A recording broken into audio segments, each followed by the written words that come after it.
Warahmatullahi wabarakatuh.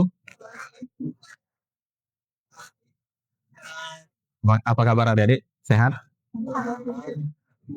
Oke, hari ini kita akan sedikit belajar satu ilmu yang bisa dikatakan salah satu ilmu yang paling luar biasa, yaitu ilmu hadis. Karena ilmu hadis ini, dengan kita belajar ilmu hadis ini, kita menjadi orang yang bisa dikatakan sangat-sangat kritis dan tidak mudah percaya dengan hoax. Informasi yang valid, informasi yang benar akan melahirkan perilaku yang betul. Sementara informasi yang menyimpang akan melahirkan sikap yang menyimpang. Kalau informasi yang kita masukkan ke dalam kepala kita itu betul, maka tindakan kita pasti betul. Sebaliknya, kalau informasi yang kita masukkan ke dalam kepala kita itu menyimpang, maka tindakan kita menyimpang. Kalian kalau buka grup WhatsApp itu banyak sekali informasi-informasi palsu kan? Banyak kali hoax dari hoax itu. Akibat hoax tersebut kalian memiliki informasi yang salah. Informasi yang kalian baca hoax tidak kalian validasi. Akibatnya apa? Kalian akan punya persepsi yang salah. Persepsi yang salah akan melahirkan tindakan yang salah pula. Ya. Maka dalam hal ini video yang saya buat adik-adik ya. Nanti insya Allah silahkan cek di YouTube videonya. Kita upload. Kalau kalian mau belajar lebih dalam lagi silahkan cek videonya di dalam YouTube saya nanti. Oke. Nah, Allah Subhanahu wa taala berfirman dalam surah Al-Hujurat ayat 6, kata Allah, ya ayyuhalladzina amanu in ja'akum fasikum binaba'in fatabayyanu. Wahai orang-orang yang beriman, apabila kalian mendapatkan satu informasi dari orang yang fasik, tabayyanu, maka validasi. Betul nggak itu? Nah, bagaimana cara kita validasi informasi tersebut? Nah, di sini perlu kita pahami, informasi itu dibagi menjadi dua. Ada informasi yang sifatnya langsung, ada informasi yang sifatnya tidak langsung. Jadi, informasi langsung itu adalah informasi yang kalian terima secara langsung. Kalian saksikan secara langsung, kalian terima secara langsung.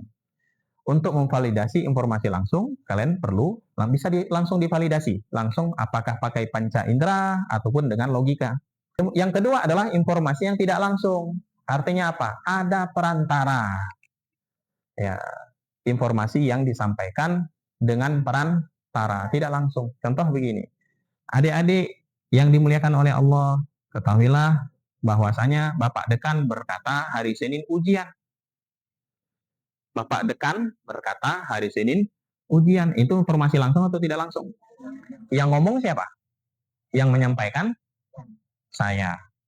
Ya, yang menyampaikan saya. Nah, itu informasi Pak Dekan atau informasi saya?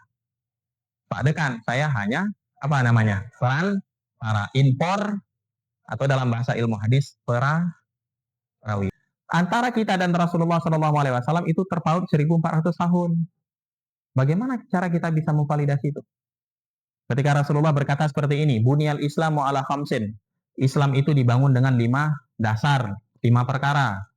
Bagaimana bisa kalian validasi? Rasulullah betul-betul pernah berbicara seperti itu. Bagaimana caranya? Apa yang harus diteliti? Harus diteliti adalah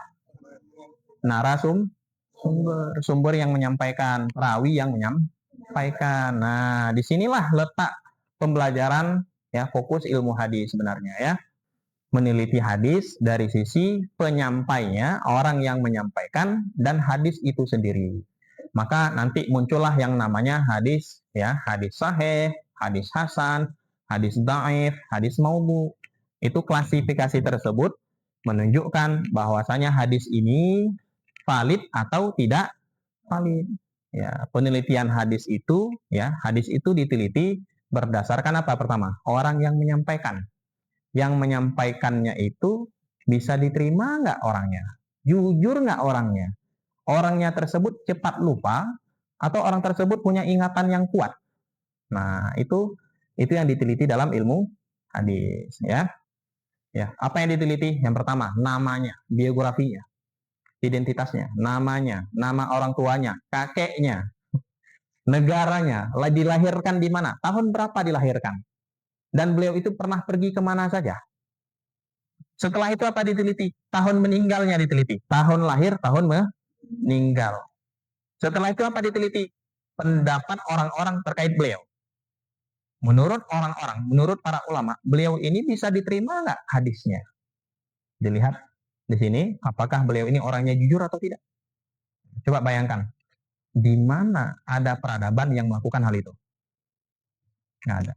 Baru dalam peradaban Islam. Kenapa harus dilakukan penelitian seperti itu? Supaya tidak masuk ke dalam hadis tersebut, hadis-hadis yang tidak diucapkan oleh Rasulullah. Hadis-hadis yang diucapkan oleh penipu. Jangan sampai masuk hadis-hadis tersebut. Maka dilakukanlah proses penyaringan yang dikenal sebagai syarat penerimaan hadis. Maka para ulama membagikan hadis ini menjadi sahih, hasan, dhaif, dan hadis maudhu. Kalau dia hadis sahih, berarti hadis tersebut betul-betul valid. Kalau dia hadis hasan, berarti hadis tersebut valid, cuman sedikit kurang. Ya, ada sedikit kekurangan pada periwayatan daripada seorang perawi tersebut. Kalau hadis dhaif, maka hadis tersebut lemah. Kalau hadis maudhu bagaimana? Berarti hadis tersebut disampaikan oleh pembawa hoax, ya, penyampai berita palsu. Nah, sampai di sini ada yang mau ditanyakan, adik-adik?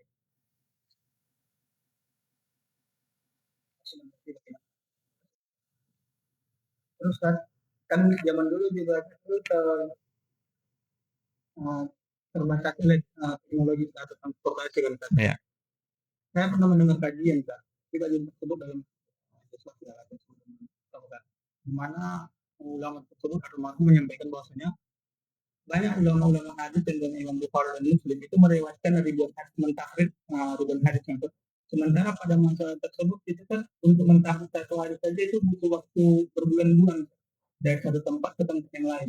Nah, bagaimana bisa dari keterbatasan transportasi tersebut bisa mentahrid ribuan hadis?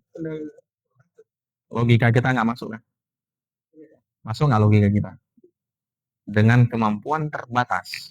Imam Bukhari, beliau itu sebenarnya menghafal ratusan ribu hadis dan beliau bisa mendokumentasikan sampai kurang lebih 9.000 hadis. Itu sebenarnya itu angka yang memang nggak masuk akal. Kenapa nggak masuk akal? Karena beliau sebelum menuliskan ataupun mendokumentasikan satu hadis, itu beliau melakukan riset dulu. Satu hadis ada perawinya kan? Daripada Rasulullah kepada sahabat kepada tabiin, tabiin kepada tabiin, dan itu diriset satu persatu tuh orang-orangnya tuh. Satu hadis bisa ada 6 orang perawi, bisa 7 perawi, bisa 8 perawi. Satu hadis tuh. Coba bayangkan kalau 9.000 hadis, berapa orang yang harus diriset oleh Imam Bukhari? Berapa orang kira-kira? Selesai dalam waktu 16 tahun. Jujur, yang bisa menjawab itu adalah semuanya terjadi karena rahmat dan kasih sayang Allah Subhanahu wa taala. Ya, buktinya ada kan? Buktinya ada. Kok bisa dalam waktu sesingkat tersebut bisa menghasilkan karya yang luar biasa seperti itu? Semuanya itu sebenarnya kalau kata para ulama itu adalah bagian daripada keistimewaan umat Nabi Muhammad SAW. Umat Nabi Muhammad SAW itu diistimewakan salah satunya adalah dengan sanad, dengan silsilah riwayat, adik-adik. Ya, oke, sekarang ada sedikit tugas pada adik-adik, ya, bikin satu paper ataupun satu jurnal ataupun bebas lah, bisa makalah atau jurnal. Saya bebaskan, nggak usah terlalu ketat.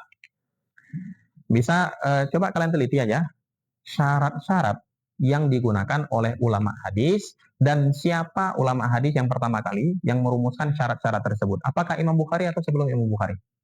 Nah, seperti itu. Bisa ya? Insya Allah pekan depan langsung kita presentasi. Bisa? Ambil ujian? Enggak, insya Allah ya. Oke. Jadi dengan demikian kita tutup sampai di sini. Oke, terima kasih atas waktunya adik-adik. Semoga ada manfaat dari apa yang kita sampaikan. Videonya, ini video yang baru saya bikin. Linknya saya kirim nanti kepada kawan-kawan. Kalau mau dipelajari silahkan. Oke, terima kasih ya. Oke, cukup sekian. Assalamualaikum warahmatullahi wabarakatuh.